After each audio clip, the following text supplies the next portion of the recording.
Exactly, John, it won't. But just staying on, obviously, the topic of Lucasfilm, our next topic is all about Steven Spielberg won't direct Indiana Jones 5. James Mangold is in talks to replace John. This is obviously in quite a few platforms. Certainly the one I've got on me just now is from Variety, and this is to do with Indiana Jones 5. There was obviously talk about Steven Spielberg.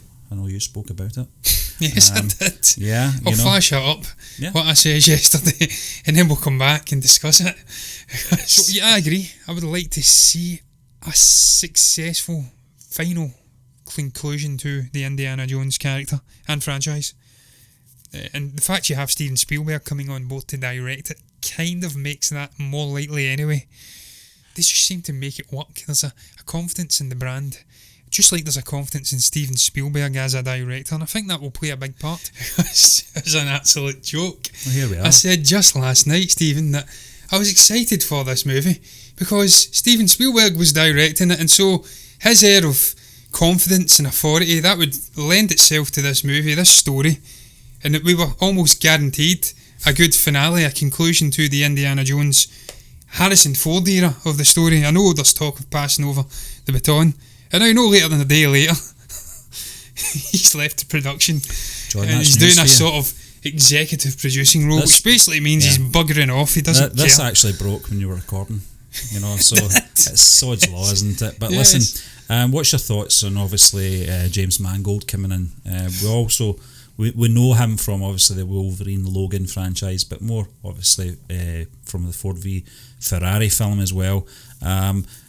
Could you think of anyone better to take the reins of this film? No. Certainly for the action element of it. Absolutely not, Stephen. What I love about James is the fact that he's not only accomplished in directing action movies and whatnot. We've seen that with Logan to an extent, Ford v Ferrari as well. Obviously, as it says in the article, Wolverine too. Yeah. He knows how to do that genre, and he knows how to do it well. But what I like most about it is the emotion he gets out of the characters, and just the actors as well, the great performances. He got it out of the likes of Patrick Stewart, obviously Hugh Jackman. Yeah. In Ford v Ferrari, he really did get some magnificent performances out of Matt Damon and Christian Bale. And it's the quieter moments he allows these characters, he allows them to breathe in the midst of freneticism and quick-paced movies. It's a good point you've made, because I think this was the thing that was missing from Indiana Jones 4. The characters were like cardboard cutouts. They were caricatures of themselves, and sometimes franchises that have gone on too long or became a bit of a legend in their own right can't live up to continuing the perception of those characters, and they become a sort of characterization of themselves, if you like. So you're right. I think this man knows how to develop characters. He knows how to get into the heart and soul of these characters and what they stand for. So that's one of I never actually thought of that till you raised it there. This is one of his sort of his trademarks, and you're right. When you saw that in Logan, this was a side of Logan. This was a side of Charles Xavier we never saw before. Yep. It was all two-dimensional. And I don't mean that in a disservice way to the X-Men franchise, but this was more on a sort of personal level. We were getting to see these characters, their emotions, how they felt about each other, something that hadn't been explored before, and that's all down to Mangold. Yeah, Stephen, you've seen it in Ford v Ferrari as well, this great relationship between these two friends. They'd parted ways, they come back, they work together to try and propel Ford into the pinnacle of Le Mans and motor racing, transforming the company's image as a result. And just the way that he blended the action sequences, the high octane racing with great performances, real quiet moments with these two guys and their relationship. Yeah, it was heartfelt, really poignant in parts, and just you connected with the characters. This is exactly what Indiana Jones needs. It needs a director of this ilk who understands the core material, understands how to develop out real living, breathing 3D characters, and who'll do the acting talent of a Harrison Ford absolute justice. It's funny, John, because when this news obviously started to come about and Spielberg was connected with it, maybe 20 years ago I would have been very excited to see another Indiana Jones film with Steven Spielberg directing. That would have been a match made in heaven.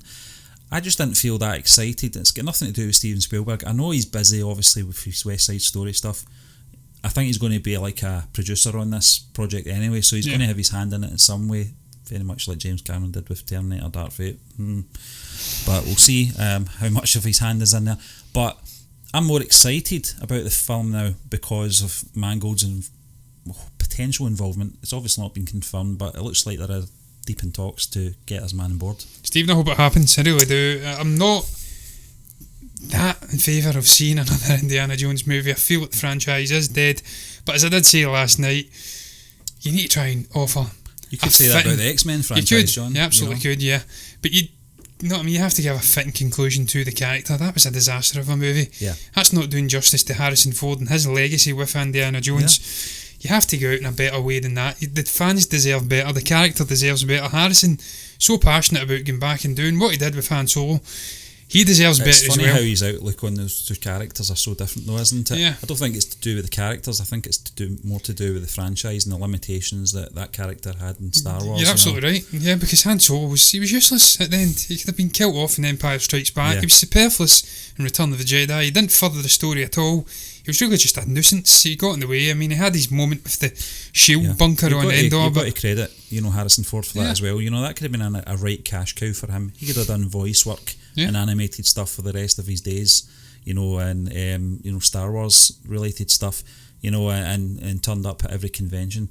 But he saw the potential in the character up to The Empire Strikes Back, and then, as you said, there was no further road to go with the character, and you've got to commend him for that, and I just think he's got a bit more free rein with Indiana Jones and where he can take that character. There's all these possibilities. Because he's the main man. I always felt, there should have been more of these films. Some people think that 3 was enough, after The Last Crusade in 1990. Me. But I just felt that throughout the 90s in particular, I think he could have maybe done another trilogy of these films. Certainly was able-bodied. He certainly still is. He's a fit guy for his age. But I just felt that was the period in time. I feel the same in Star Wars as well. I think the 1990s was the best time to do the sequel trilogy, where all these actors are sort of at the prime. But I'm kind of looking forward to it a little bit more. I say that I'm excited. Maybe that's a bit of an overstatement. I'll certainly watch the film, John. Whereas I think if it was just going to be another churned out Steven Spielberg directed film, his connections with Lucasfilm anyway, it probably wouldn't have interested me as much. But I'm interested to see where he takes the characters and how he's going to develop the characters. Absolutely, Stephen. The final thing I would say, you're right about Spielberg to an extent, I think, because how much passion will the guy have left for this project? He's done so many different things over the years, so many amazing movies, self-contained stories. He did his thing with Indiana Jones, much like James Cameron. I was about to say Jim. He's also Cameron got a comic book war thing coming out as well, we spoke about it maybe about 2 years ago, John. I spoke about it on Heroes the other day, yes, the upcoming DC things. I can't even recall the name of it now. It's completely left my head. So he's got his fingers in many pies at the moment, John. But listen, we're going to move on to the final part of the show.